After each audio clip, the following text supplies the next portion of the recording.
Inilah peternakan hewan paling aneh dan tidak biasa yang ada di seluruh penjuru dunia nih Bray. Nah, selama ribuan tahun manusia sudah mempelajari cara untuk memelihara hewan dalam peternakan supaya manusia bisa mencukupi kebutuhannya dari hewan tanpa harus repot-repot berburu di alam liar nih Bray. Nah, ini adalah 5 peternakan hewan yang tidak masuk di akal nih Bray. Atau mungkin bahkan kalian sendiri tidak akan berpikir untuk beternak hewan-hewan ini gitu ya kan. Nah, kira-kira hewan apakah itu? Yuk kita simak videonya nih Bray. Kecoa.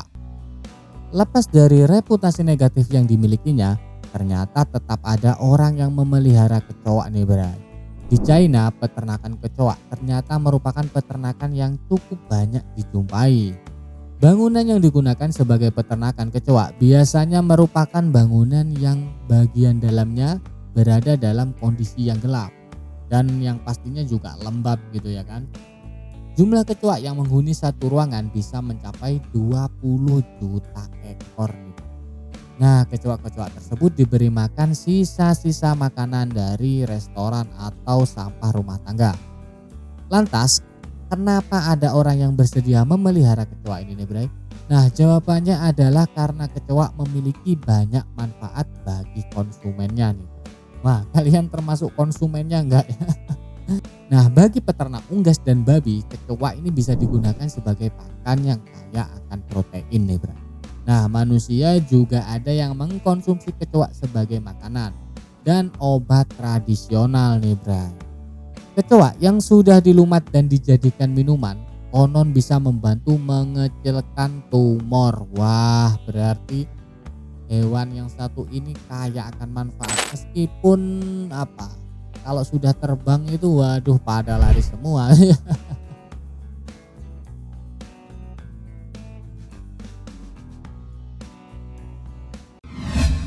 Ular berbisa. Jika bicara soal hewan yang diternakkan untuk diperah, maka hewan mamalia macam sapi bakal menjadi hewan yang seketika muncul di benak banyak orang nih Bray. Sapi sendiri ternyata bukanlah satu-satunya hewan yang diternak untuk diperah nih Bray. Nah, ini ada ular yang berbisa ternyata juga diternak untuk tujuan serupa nih Bray. Nah, di Institut Memorial Ratu Seofaba adalah nama dari suatu institut yang terletak di Bangkok, Thailand nih Bray. Nah, di tempat ini pengunjung bisa melihat begitu banyak koleksi ular berbisa nih Bray. Tujuan ular-ular tersebut diternak bukan sekedar untuk dijadikan tontonan semata, tapi untuk diperah racunnya nih Bray. Wah. Nah, bisa kalian bayangkan gak racun nih malah diperah gitu loh. Ular bisa diperah dengan cara menancapkan taringnya pada tutup toples yang terbuat dari karet nih Bray. Tekanan yang ditimbulkan oleh karet akan menyebabkan racun ular menetes keluar dari taringnya. Jika jumlah racun yang terkumpul sudah cukup banyak, racun ular tersebut kemudian disimpan supaya bisa digunakan di lain waktu. Meskipun terlihat menakutkan ya Bray ya, ada alasan yang kuat mengapa racun ular diperah secara sengaja nih Bray. Dengan mempelajari racun ular, maka ilmuwan bisa menciptakan serum yang cocok untuk menyembuhkan orang yang digigit ular tersebut nih Bray. Atau ular berbisa gitu ya kan. Tidak mengherankan jika tempat ini lantas cukup ramai dikunjungi oleh wisatawan dari dalam dan luar Thailand.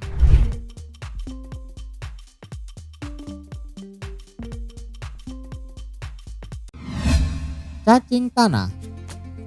Meskipun penampilannya nampak menjijikkan nih Bray, cacing merupakan hewan yang amat bermanfaat bagi lingkungan. Pasalnya cacing membantu menambah kesuburan tanah. Manusia juga kerap mencari cacing secara sengaja untuk digunakan sebagai umpan ikan gitu Bray.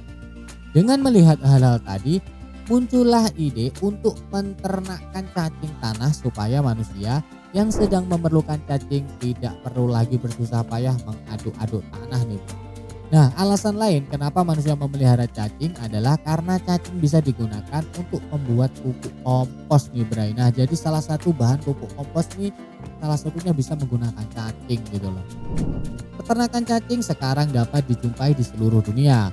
termasuk di Indonesia nih Bray. Metode budidaya cacing sendiri terbilang amat mudah karena cacing hanya memerlukan wadah berisi tanah lembab sebagai tempat hidupnya.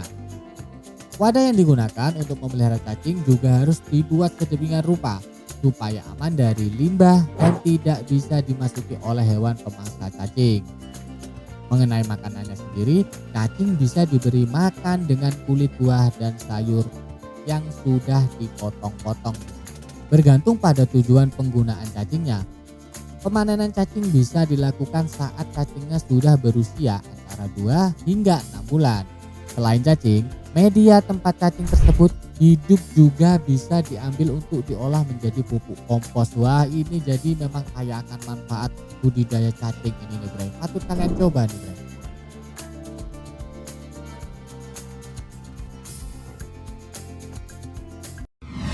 Nyamuk. Nyamuk adalah serangga terbang yang oleh manusia kerap dipandang sebagai gangguan.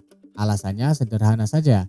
Nyamuk betina memiliki kebiasaan untuk menghisap darah dan menimbulkan rasa gatal pada korbannya nih Bray. Nah, ini informasi bagi kalian yang belum tahu ya Bray ya. Ternyata nyamuk yang menggigit kita di malam hari gitu adalah nyamuk betina gitu loh. Nah, terus untuk yang jantan bagaimana? Nah, ternyata yang jantan itu tidak mengonsumsi darah. Nah, tapi mengonsumsi dari nektar-nektar dari bunga. Nah, itulah makanan dari nyamuk jantan nih Bray. Jika korban gigitan nyamuk hanya sekedar merasa gatal-gatal, maka mereka masih bisa dibilang beruntung. Asalnya nyamuk juga bisa menyebarkan penyakit-penyakit berbahaya seperti malaria, demam berdarah, cikungunya, dan lain sebagainya. Kalaupun nyamuk menggigit, suara dengungan nyamuk saat terbang sudah cukup mengganggu bagi mereka yang ingin tidur nih Bro. Nah, di Guangzhou, Cina Selatan terdapat peternakan nyamuk yang berisi jutaan ekor nyamuk nih Bro. Tujuan budidaya nyamuk ini adalah untuk membasmi nyamuk dengan nyamuk nih Bro. Nah, kira-kira seperti ini nih Bro cara kerjanya. Nyamuk-nyamuk jantan yang ada di peternakan ini sudah dijangkiti dengan bakteri Wolbachia. Saat nyamuk tersebut dilepas ke alam bebas, maka nyamuk-nyamuk tadi akan melakukan perkawinan dengan nyamuk betina. Nah, saat itulah bakteri Wolbachia ini menunjukkan fungsinya nih Bray. Begitu bakteri tersebut memasuki tubuh nyamuk betina melalui perkawinan, telur-telur yang dikeluarkan oleh nyamuk betina semuanya tidak bisa menetas nih Bray. Nah, bakteri tadi juga membantu menghalangi perkembangan virus Zika, virus berbahaya yang menggunakan nyamuk sebagai hewan perantaranya nih. Nah, karena tujuan penelitian ini adalah untuk membasmi perkembangan biakan nyamuk di alam liar yang tidak terkontrol gitu ya kan. Jumlah nyamuk yang dipelihara dalam peternakan pun mencapai jutaan ekor. Jika segalanya berjalan sesuai rencana, diharapkan tidak ada lagi nyamuk penyebar penyakit yang hidup di alam bebas karena mereka sudah berada dalam kondisi mandul nih Bray. Wah. Ternyata dibudidaya untuk mau dimusnahkan. Waduh, agak sedih juga gitu ya kan, meskipun nyamuk hewan yang menyebalkan.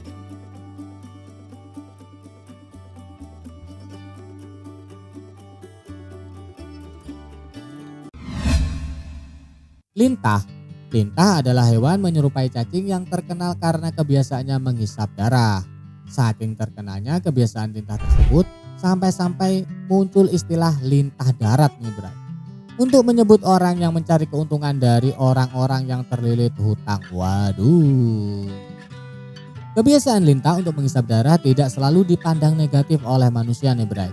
Selama ribuan tahun manusia diketahui pernah menggunakan lintah sebagai bagian dari terapi pengobatan. Saat dokter ingin mengeluarkan darah dalam jumlah kecil dari tubuh pasiennya nih Bray, dokter akan menempelkan lintah pada kulit orang tersebut. Praktik mengeluarkan darah tersebut dikenal sebagai bloodletting. Di masa kini praktik bloodletting sudah hampir tidak pernah dijumpai sebagai akibat dari kian majunya teknologi kedokteran nih Bray. Nah, meskipun begitu, penggunaan lintah di bidang medis nyatanya tidak benar-benar dilupakan nih Bray. Karena air liur lintah mengandung zat yang bisa menghambat pembekuan darah.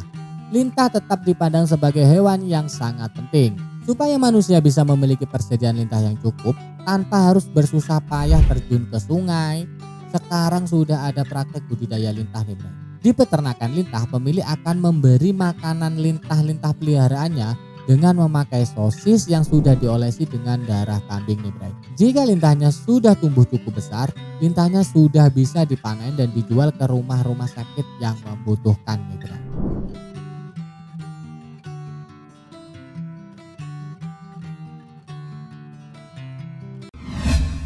Nah itulah tadi Bray, kelima peternakan hewan di luar nalar yang sudah surat kabar rangkum nih Bray.